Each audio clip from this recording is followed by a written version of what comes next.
it's embarrassing for them. They think they're embarrassing us, but they're the ones who end up looking really, really bad as a result. But that said, if this is true and this is what happens, then we can actually create. Take a look. I'll try and find a better one that put a crown on him. They put a crown. Yeah, he had a crown. So, I mean, I a large image. I don't know, but I do know that there was a miraculous act that we saw earlier this year. Where he turned his head? Oh, man. At a field in Butler, Pennsylvania on July 13th, 2024 at 6:11 p.m. And Seamus, I think you'll appreciate right on in here on the front page, it says for Corey Compatore, and right under that we have Ephesians 6:11. Amazing. Put on, so Tim, Trump was shot at 6:11 p.m. And I remember watching the video over and over. And you can see up in the corner, because they have on live feed on the news, they always have, the time is usually there at whatever the local time is. And I don't know, we all watched the video a million times, I'm sure, but on one viewing, it struck me. I said, wait a minute, that says 6:11. And in my head, and I had this tweet that went super viral that said, I was like, I don't know. So Tim, Trump was shot at 6:11 p.m. And I remember watching the video over and over. And you can see up in the corner, because they have on live feed on the news, they always have, the time is usually there at whatever the local time is. And I don't know, we all watched the video a million times, I'm sure, but on one viewing, it struck me. I said, wait a minute, that says 6:11. And in my head, was the book of, so and I had this tweet that went super viral that said, I was like, wait a minute, Ephesians 6:11 is, of course, put on the whole armor of God that you may be able to stand against the wiles of the devil. That came to your mind right when you heard it was 6:11? It did, actually, yeah. Nice. Ephesians 6 is just one of my favorite books of the entire Bible. Good for you, man. It's just incredibly written. It is, the Apostle Paul writing that, just fantastic. I mean, I was actually at the Bible study where I met Tanya Tay. One of the major focuses that we were in on was was Ephesians and what the entire epistle. But Ephesians 6, wow, you could spend there it is weeks. 6:11 Eastern. Well, 6:11 right there. Butler, PA, 6:11 p.m. Eastern. This is one thing I mentioned after the assassination. And by the way, just not just that it was 6:11, right? That's not the miracle, but just to finish the thought is that, I mean, Tim, you shoot, you're a gun guy. We're all gun guys, I think, here. That's Joshua, we've been there. Tim, you've been there now. That's not a hard shot. It's not far away at all. It's not far away. That's like a boot camp shot. And when you go there, it just seems smaller. And like the whole thing just seems smaller. I am not good. And when we go to the ranges and they give me a long gun, it is not hard to make the target. No, especially with a dialed in EOTech, which, by the way, and the shooter, Thomas Matthew Crooks, went to his range, and we've got, so we don't trust the federal government, so we've hired our own private investigators that are actually looking into him. And by the way, that's ongoing. So when people get the book, we are going to be releasing updates. So this is the first iteration of our own independent report. Did he do target practice at the same place that the Homeland Security went to? He did. And in fact, we've got in the book, not just that, we actually have the sign-in logs of his, no, we're not like doxing the other people who were there, but we've got the sign-in logs. He was there 43 times, including the day before he was there at the range. And so, well, we do dox some of the police officers. That's crazy that Trump tilted his head a couple millimeters. Just at the right moment. And by the way, that 140 yards, that if you're a pretty good marksman with a handgun, you can make that shot. You can go look up YouTube. There are YouTubers who with a handgun. Yeah, 100 yards. I never make it. Yeah, I mean, it's at the higher end with a handgun. There are people. I've seen Navy SEALs who can make that shot, or shooting steel, something like that at 100 yards. Yeah, at the higher end with a handgun, you can definitely make. Who's the T-Mask guy on Instagram? Do you know him? No, what's his? I don't know. He's got an account. You can Google search for him. But that dude is super good with a handgun. Watching those videos are incredible. I mean, Keanu Reeves is good with a handgun. Yeah. And I'm sure any of those guys would be like, yeah, 100 yards, 140 yards. Yeah, like we could make that shot. So if you got a sighted in EOTech, if you're someone who goes to the gun range regularly, if you're someone who knows exactly what you're doing, and by the way, you've got a completely unobstructed view of your target, it's just not a hard shot. He had his target in his sights perfectly, and then Donald Trump tilted his head. Well, and so what I say in liberals to respond to this is, if you want us to stop bringing God into politics, you have to stop asking him to do the Secret Service's job for them. Exactly. That's something that I didn't know until I was there, and they had reconstructed the stage exactly as it was that day for the second Butler rally.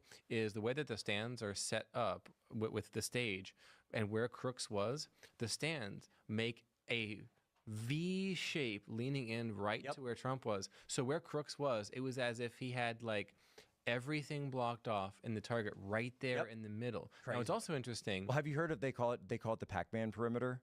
Have you seen this? Right. Yep. The one area because there's one area where it kind of divots in, so it's like a circle all the way around the stage, except for the AGR building. So there's this one triangular area which directly bisects the AGR building where Crooks was, and which he utilized, and with the sloped roof, so no law enforcement or anyone else could get up there. Somehow he was able to shoot off a sloped roof, which we saw it. It's not that sloped. Is it true that the counter snipers were there for the first time that day for Trump? That was reported on. Every indication that I mean, not for when he was president, but for one of his post-presidential rallies, every indication I've seen is that, yes, this was the first time counter snipers were there. Do you talk about Crooks's body disappearing? Yes. We talk about all of it. We talk about all of it. That's a very interesting story. The body, and not just the body disappearing. And when I say disappear, it was taken by the FBI. Yep. The FBI then released it directly to the family, did not go back to the Butler coroner to allow him to finish his report. So they have like a preliminary tox screen and a preliminary autopsy for him, but they were not, they did sort of your basic workup, but they were not able to go and do anything further with him. Cremated it. So they cremated it, family cremated the body. The coroner had said he would never be willing to do that. And what's even more potentially suspicious is that the FBI, for the first time in, as far as we know, in FBI history, cleaned the site of the roof. So everyone knows about FBI for, CSI and, crime scene investigation and all this, forensics and the tech and, Dexter and all this stuff. But you never hear about them cleaning the site. That's usually farmed out to some local. And typically, by the way, if you're God forbid, but if there's a crime like that, usually, law enforcement has nothing to do with the cleanup. That's you just they give you a card and they're like, hey, here's a guy in the area who cleans up biologics, and there you go. I've never in my entire life, and almost a decade in the intel community, I've never heard of the FBI. I don't want you to give away more stuff in your book, but I'm curious if you wrote about or looked into the story about the guy who was randomly on the rooftop taking pictures. The man in the gray suit. Yeah, what's that? Yeah, so the man in the gray suit, who I have identified through reporting, and just Pennsylvania is a state. Interestingly enough, just the state that that I'm from, that I have really strong networks in. So that was an individual, and Senator Ron Johnson initially was the one who had reported this out. So the man in the gray suit was an ATF. And this is their story on the man in the gray suit. Their story is there was a man who was not on duty at the ATF, but he saw what was going on, that he was in the area close enough to get in, that he drove there on his own recognizance and his own initiative, decided to go to the rally, started taking pictures, and he wanted to send the pictures back to the FBI, or to the ATF rather, so that he could conduct facial recognition, even though Crooks's face was he was shot in the mouth and it came out the back of the head. Right. So I'm not sure if you would have been able to do that much. That came out in the autopsy, and he then after Johnson found this all out, when they tried to reach out to the ATF to say why was this guy there, totally stonewalled him. It was super weird. Wasn't he telling people like text me your images or text a certain number of your images? And right. And so he says that, and was interesting. So he said he was in the Pittsburgh office, but the number he gave was a Philadelphia area code 215, whereas Pittsburgh is 412. And people are saying, why is it a Philly number? It's at the Pittsburgh office. Like the story just didn't match up. Right. It didn't match up at all. And now it's just gone. Total ghost. Totally. So much doesn't match up about it. Now, one of the things that we call out in the book that I haven't seen elsewhere, it might have been mentioned elsewhere, but it's a sort of the dog that's not barking, that concept where a dog that usually barks just stops barking. Problem. What we notice, all the footage, both video and images, and also the accounts, eyewitnesses of Thomas Matthew Crooks that day, is he is acting calm, cool, collected, confident about what he is about to do. Now, this is a youngster who is, we understand, planning to kill the most famous man in the history of civilization. I actually have something to tell you about this. Ooh. That so Tim, do you remember when we were at the event in Bucks County last week? And great speech. But was that your first like political speech like that for Probably, a candidate? Yeah, that was cool. That was cool to see. Yeah. And so I spoke with Noah Formica of Turning Point Action, who was there that day. And if you look, so there was that TikTok video that we found of crooks walking by some of the stands. Well, I was watching that video. I said, wait a minute, that's the Turning Point logo we talked about in the background. And so I'm like, I know that guy. So I call him up immediately. I said, Noah, did you talk to the killer? Like, did you actually talk to Thomas Matthew Crooks beforehand? And he said, I got to think about it. Like, I don't know. Like, obviously he's, been through a traumatic, he was there at the shooting. Right. So, it was pretty traumatic for him. And he actually called in when we were on live stream that day.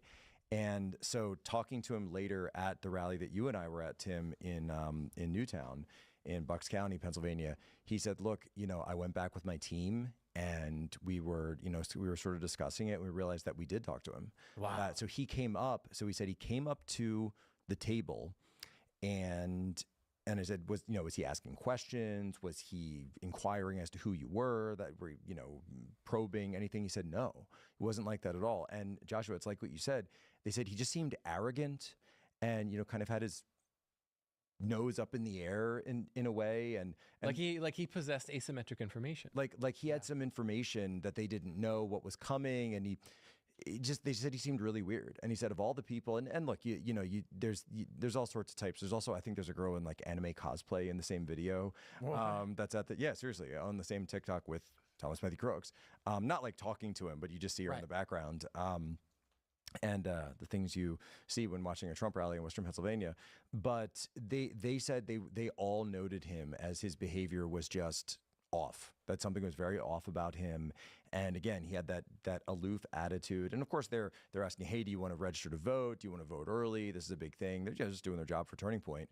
And they said that he seemed like he was scoffing at us in a way, as if he had some, like you say, secret knowledge that, obviously we know what happened afterwards, but they all remembered him as being that. And when I showed them the footage, because that's something else where, there's all these images of crooks as a kid, and the media always does this, by the way. They'll show images of someone as a kid that do not look like what they looked like on that day. So as he grew, he was 20 years old at this time. His bone density was much stronger. He was physically more imposing, and you can see hard jaw, hard features, but at the same time not particularly anxious or worried about anything, as if he knew that his plan would go off without a hitch. Wow. And there's a description from June 22nd, Air Force veteran Bill Jenkins, that this is from day 2 of the chapter, or of the Bulletproof book. So one of the Keystone Shooting Center classmates who is a class with him that particular day, June 22nd, he says, eventually I got into politics. This is the Air Force veteran Bill Jenkins describing about having a one-on-one conversation with Crooks. He wasn't saying anything. He remained quiet. So I was kind of, waiting to see what this kid would do, because he was getting a little tense there. And he never said a word. He just sat there, kind of smiled, looked, and didn't say anything. So I was surprised at that, not knowing what was going to happen in the future. But even then I was kind of like, how come this guy isn't saying anything? Yay or nay? So what that... Was that the guy? He was at the gun. They were in a gun class together, and he was sort of peppering him with political questions. Talking about Trump, talking about Biden. It was, talking about Kamala. Actually, well, Kamala, keep in mind, wasn't switched out yet. And actually, one of the things that we argue for in the book and detail in quite depth are the 9 days between the failed assassination, which we say is a failed hit on Trump, and the pulling of Joe Biden as the nominee for president. So what do you guys think is what really happened? Do you believe there was an official capacity behind it? We lay out 3 scenarios. So the first scenario is the official story. We have an unstable young man of unclear motivation, totally impossible. So that's the lone wolf. Totally and completely. Yes. So we say that is the least likely of all the explanations. And then the second hypothesis, that there is Iran. an Iranian plot, and we say, well, this is more so. It maybe, possibly, what are in those emails and those group chats that he seems to have been participating in. Those Particular have with not been released. the IED construction. Yes. So was he talking to an agent or representative or with individuals hired by Iran? Because there had been some attempts previously and since, it seems, to take out Trump by Iran. So maybe it certainly, that's more likely than the official story. But there's no definitive evidence. That's right. Now, our official hypothesis, and I've got the page earmarked right here. So the third is inside job. That's right. That's right. We say the numerous United States Secret Service security failures at the rally seem to many Americans too severe and too numerous to be merely coincidental. Crook's presence was known to law enforcement approximately 90 minutes before the shooting. He flew a drone over it. Yeah, and if he had wanted to, if he had gone, full Azov battalion, just like, by the way, the second assassin was directly associated with the Azov battalion, which I was able to find I have the ability to, use facial recognition to scour the internet for someone whenever I see their face. Not all the time, but I have a way to do that. Cerebro. Kind of just clear view stuff. And so when I'd rather not say, but because I don't want to give away different things. But when Ryan Wesley Routh, I was just looking for his social media, right? His social media profiles, and I was like, this is the picture. Let's look it up. First page is a propaganda video for the Azov battalion. Wow. And he's right there, right in Maidan Square of Kiev. I'm like, just pulling out my Alex Jones was right jar. Yeah. With like, so the CIA trained assassination team from Ukraine is directly associated with this guy who had a Kalashnikov outside of Mar-a-Lago and West Palm Beach. Okay, so like I'm just calling up Alex, like, hey man, you're right again, brother. And he had a Biden-Harris bumper sticker on his truck. And the Biden-Harris bumper sticker. But thank God, by the way, that Thomas Matthew Crooks did not go Azov battalion and strap one of those IEDs to that drone. Had he done that, right. And look, Tim, you saw the situation there, and imagine the drone wasn't there. Imagine the Overwatch wasn't there. The Connex easily would have taken Trump out if he had used a kamikaze drone, and he had the ability to do so. He decided not to. Maybe he didn't. He wasn't. Maybe it wasn't. He was concerned with the proficiency of the drone, something like that. I don't know. It could not detonate, but it would have worked. It easily would have worked. And so we conducted a little bit of a social experiment, and this was Joshua's idea. So we took we identified 12 independent failures, security failures that day, or failures, or potentially successes. That's like winning the lottery twice. I see what it is. So, and we said, what are the odds? It's funny you say that, because we said, what are the odds? And we've got the full probability equation here. I know we love math here on Timcast. Okay, what are the odds of all of those independent security failures happening on the same day that, as we say, a trained marksman shows up with intent to kill? And wait, did you add to that the day before the FBI informed the Secret Service that there was an assassination plot against Donald Trump? That's in here. Yes, I think that is in here. Add it to the equation. Yeah, there are a dozen, but we picked the top 12, and the idea is that this is a conservative estimate, and the idea is we picked 12 that if only one of them had not occurred, the security failure had not occurred, Crooks would not have been 140 yards away from Trump to be able to take. So what are the the odds? Like 1 in a trillion? Oh boy.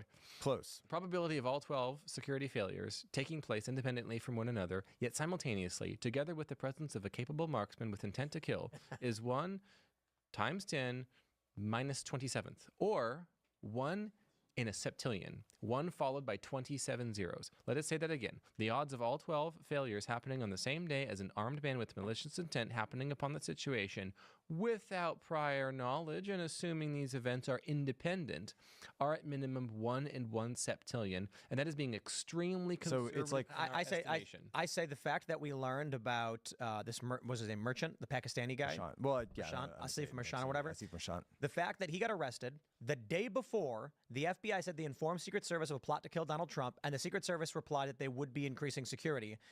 Triple it. And they refused. So right. that's triple those odds. That's the same as flipping a coin and coming up heads 93 times in a row.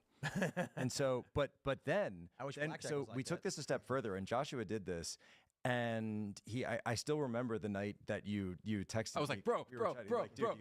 So like we 5 times in a row. So Tim, we took all this and we put it into GPT-4 Omni, and we were like, okay, what does, and that's like the latest iteration, OpenAI, whatever proprietary thing. So like, what does AI say? Not us, right? What does the computer say? So I'll credit to you, Joshua, because this was your idea. This suggests the 1 in 1 septillion odds. This suggests that the occurrence of all these failures in the presence of the shooter is extraordinarily unlikely by chance alone, raising serious questions about whether these events were truly random.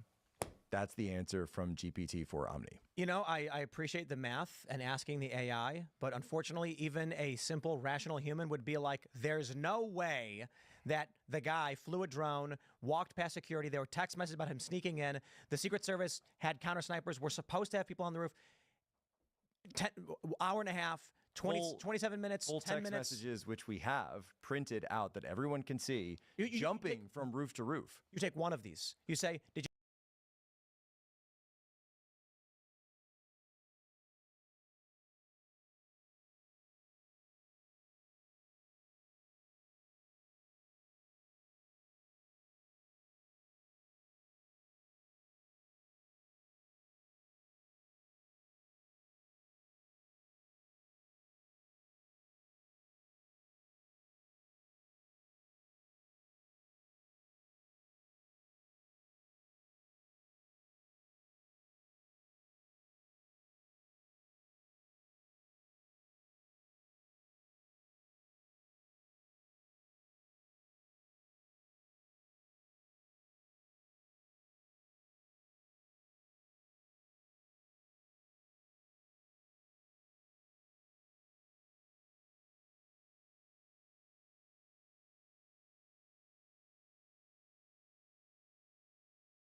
Did you know that the cops said, hey, this guy snuck in?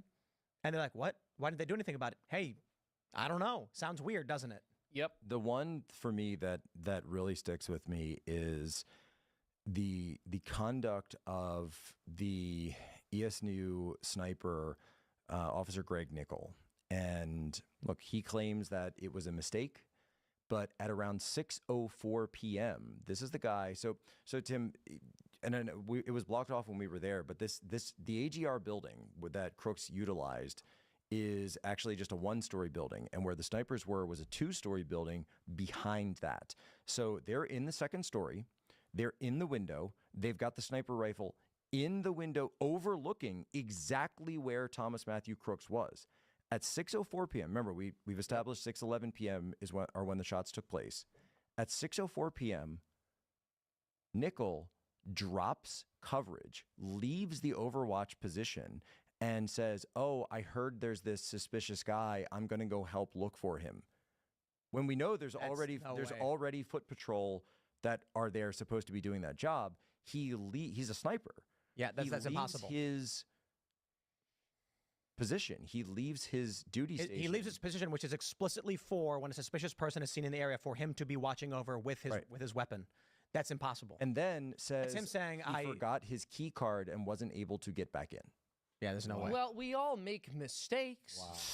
Right? It's insane. I mean, the fact that, firstly... And then, oh, by the way, 2 months later, they try to kill him again.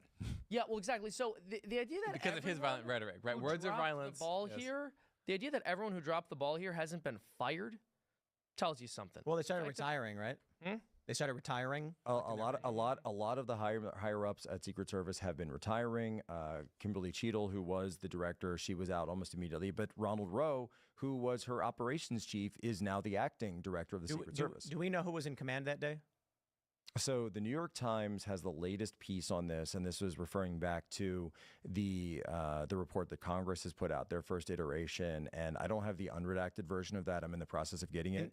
So they say there was no one official site lead, but the person who was the highest positional authority that day was a female agent who only had 4 years on the job. So 4 years out of FLETC. FLETC is the Federal Law Enforcement Training Center down in Brunswick, Georgia, where Secret Service and NCIS and a bunch of different 1811 special agents go through. That 4 years on the job. That's it. Was put in charge of an open air outdoor rally with a former president who is, probably the #1 target of any assassin in the entire world right now. The day after, Tim, as you mentioned, the FBI had just arrested someone who was involved with the Iranian plot to kill him. And, oh, by the way, the drone tech that they had for the day was a guy who had only taken an online course in drones and spent, I kid you not, several hours on the phone with the 1-800 number tech support to try to figure out why his Secret Service drone wasn't working. So he was as qualified as Matt Walsh is to be a DEI instructor. Precisely. I'm glad he's doing our security. Grassy knoll on steroids. But less paid. Yeah. That's crazy. Less paid. Unsexy. Right, and then after that hit fails, and we do view this as a failed hit, the second hit takes place, and there's something very interesting, which, by the way, this is in the news today because Ryan Wesley Routh, I don't know if you've seen, has, so he's drawn Eileen Cannon, who is the Trump appointee down there in the Southern District of Florida. She was the same one who was on the classified documents case. His lawyers now, which we can't seem to figure out exactly how he's paying for these lawyers, the same way we can't figure out how he paid for his travel to Kiev, Ukraine, and Istanbul, Turkey, and Taipei, Taiwan, and all of these trips that he's taken, but he claims he has no money to his name whatsoever. They're asking for her to recuse herself from the case because essentially they're saying she has a conflict of interest because she was appointed by the person who was targeted as the victim of the assassination plot. She was appointed by Trump, and Trump would have been the victim of the crime that he is being charged for. And so they're trying to get her to pull herself because they want